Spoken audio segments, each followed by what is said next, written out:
जीवन वृतांत जगत गुरु श्री गुरु नानक देव जी 29 अगस्त 2025।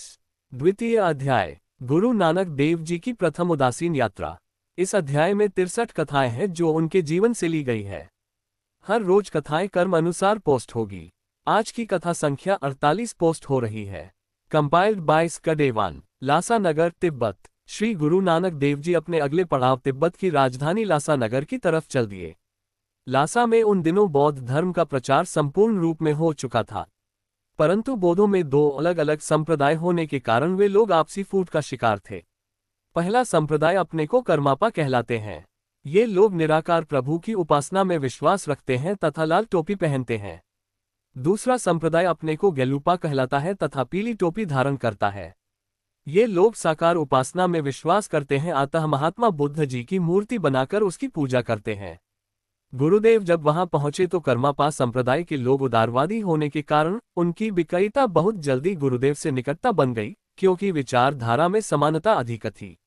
गुरुदेव ने उन्हें बताया, आप केवल जीव आत्मा की शुद्धि की बात कहते हैं, परंतु जीव आत्मा की उत्पत्ति कहाँ से हुई तथा उसने कहाँ विलय होना है, इन सब बातों के लिए आप शांत हैं। वास्तव में जीव आत्मा अमर है।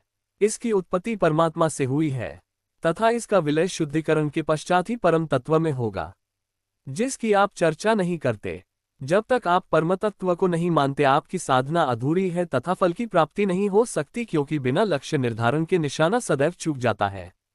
हम जो प्रकृति देख रहे हैं ये परम तत्व के बिना उत्पन्न नहीं हुई। इस सभी कुछ में वह स्वयं विलीन है, क्योंकि वह एकमात्र इसका कर्ता है जो कि अपनी कृति में स्वयं रमा हुआ है।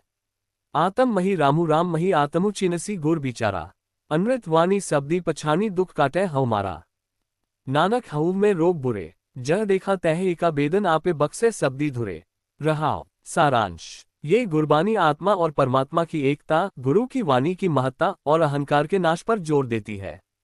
ये सिखाती है कि गुरु के उपदेशों से सत्य को समझकर अहंकार और दुख को दूर किया जा सकता है और हर जगह केवल एक परमात्मा की मौजूदगी को देखा जा सकता है। यह उपदेश कर्मापा समुदाय के मन को जीत गया। उनके लामा तथा भिक्षुक आपके तर्कों के सामने झुक गए तथा आगे के लिए मार्गदर्शन पाने की इच्छा करने लगे।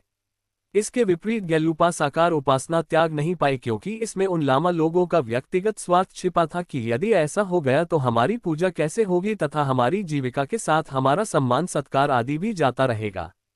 अतः वह गुरुदेव के दर्शाए मार्ग पर चलने को तैयार नहीं हुए और अपनी मनमानी से मूर्ति पूजा, जिसमें व्यक्ति विशेष का बोध होता था, उसमें जुटे रहे।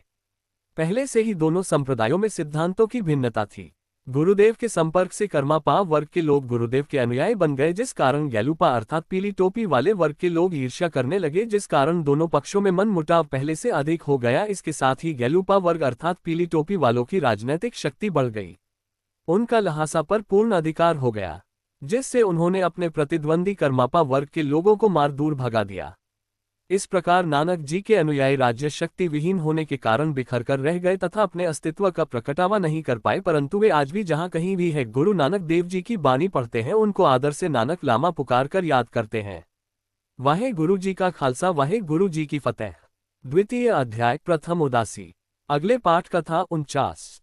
चीन, शंघाई नगर। बोलो जयकारा बोल मेरे श्री गुरु महाराज जी की जय। Compiled by स्कडेवान।